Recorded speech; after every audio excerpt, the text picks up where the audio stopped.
The Lorax by Dr. Seuss.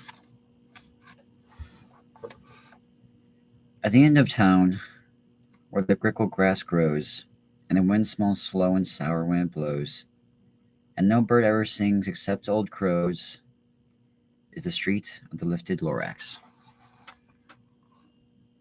I'm not gonna show pages.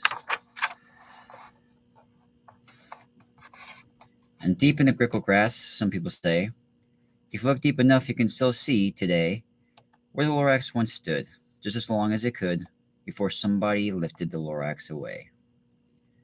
What was the Lorax, and why was it there? And why was it lifted and taken somewhere? From the far end of town where the grickle grass grows. The old onceler still lives here. Ask him, he knows.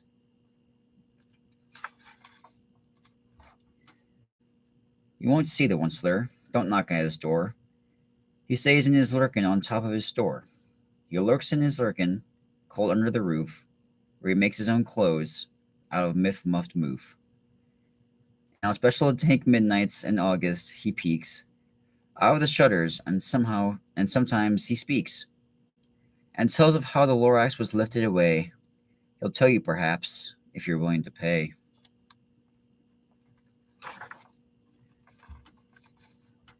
At the end of a rope, he lets down a tin pail. And you have to toss in 15 cents and a nail, and the shell of a great-great-great-grandfather snail.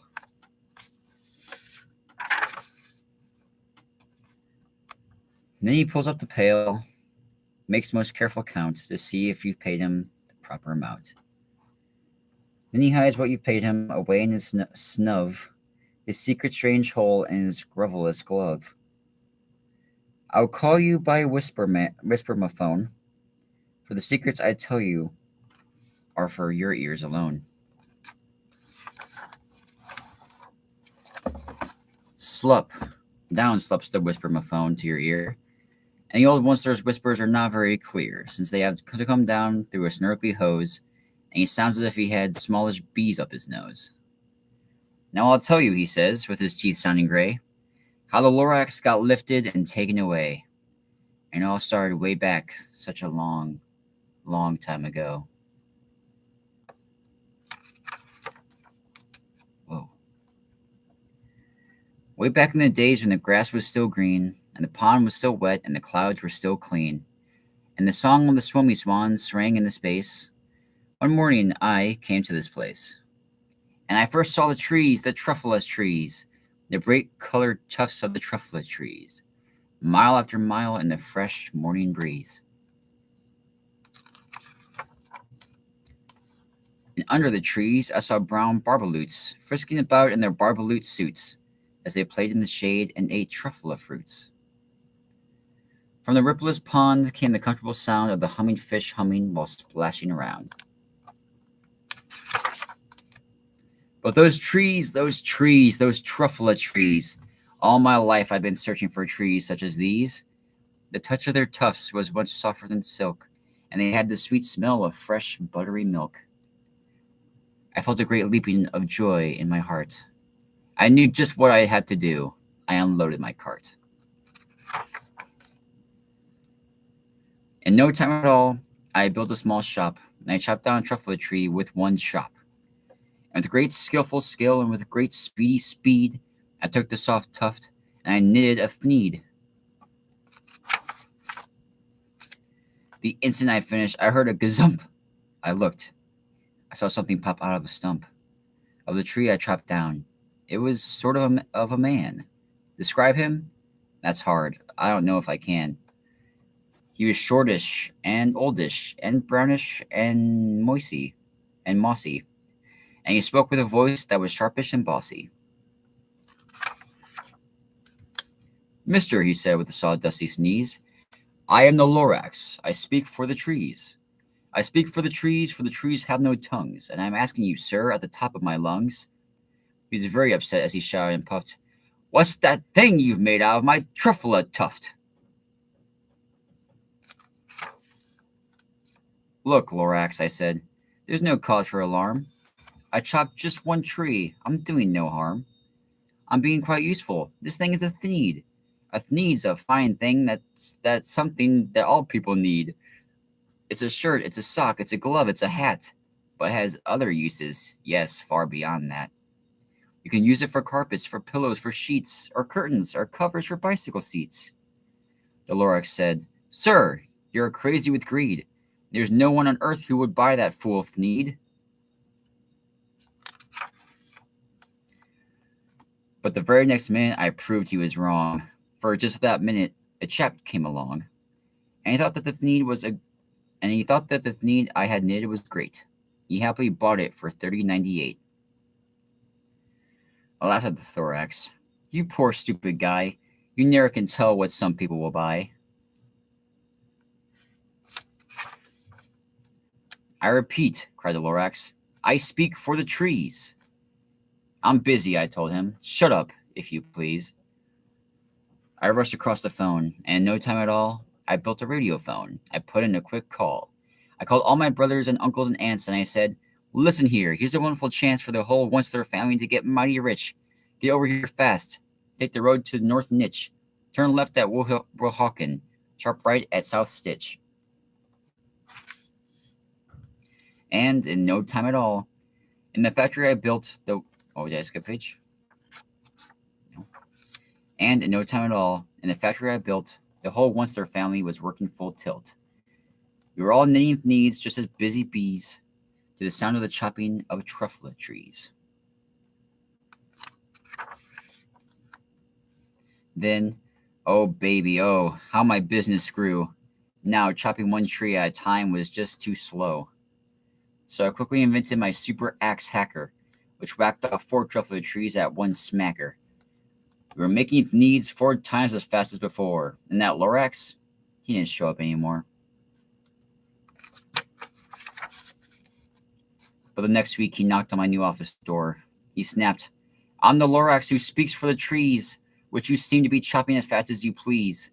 Oh, I'm also in charge of the brown barbaloots, who played in the shade of their barbaloot suits and happily lived eating truffle fruits.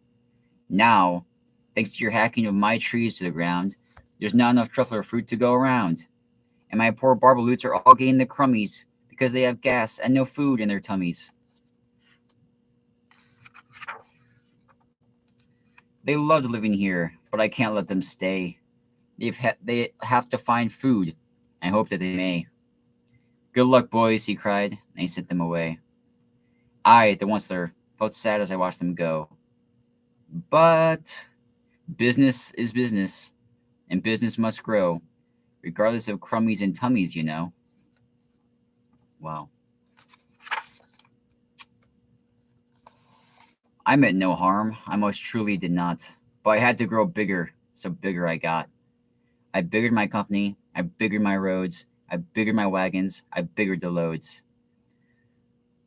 I biggered the loads of the thieves I shipped out. I was shipping them forth to the south, to the east, to the west, to the north.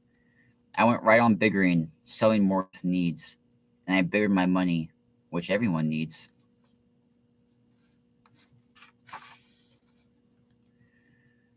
Then again he came back. I was fixing some pipes, but that old nuisance Lorax came back with more gripes. I am the Lorax, he coughed and he whiffed. He sneezed and he snuffled. He snargled. He sniffed. Onceler, he cried out with a cruffless croak. Onceler, you're making some smoggleless smoke.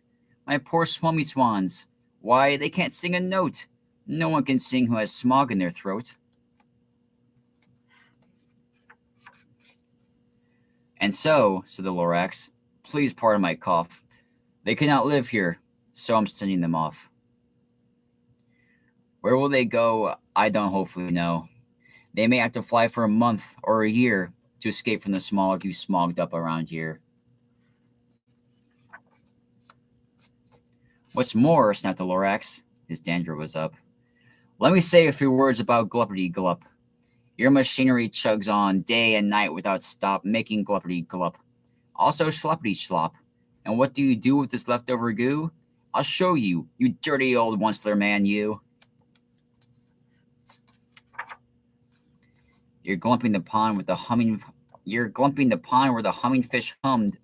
No more can they hum, for their gills are all gummed. So I'm sending them off. Oh, their future is dreary. They'll walk on their fins and get woefully weary in search of some water that isn't so smeary. And then I got mad. I got terribly mad. I yelled at the Lorax, "Now listen here, Dad. And all you do is yap yap and say bad, bad, bad. Well, I have my rights, sir, and I'm telling you, I intend to go on doing just what I do. And for your information, you Lorax, I'm figuring and I'm biggering and I'm biggering and biggering and biggering, turning more truffle trees into the needs, and which everyone needs." At that very moment, we heard a loud whack. From outside in the fields came a sickening smack of an axe on a tree. Then we heard the tree fall, the very last truffle tree of them all.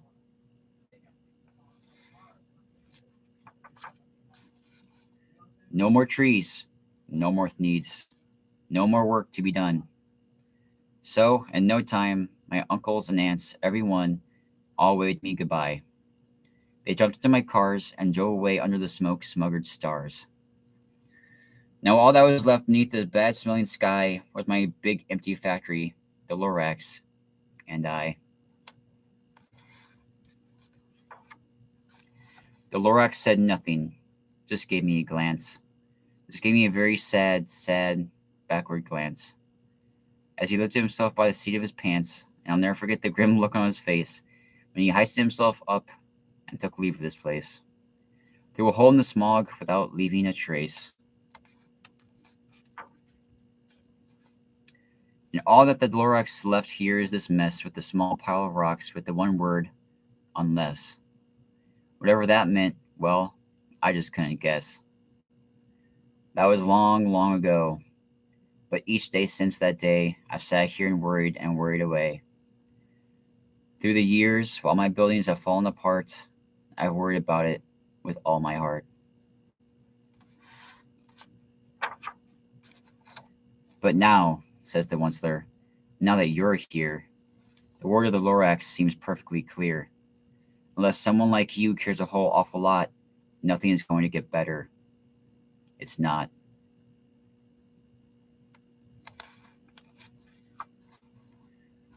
So, catch, calls the Onceler. He lets something fall. It's a truffle seed. It's the last one of all. You're in charge of the last truffle seeds, and truffle trees are what everyone needs. Plant a new truffle, treat it with care, give it clean water, and feed it fresh air. Grow a forest, protect it from axes that hack. Then the Lorax and all of his friends might come back.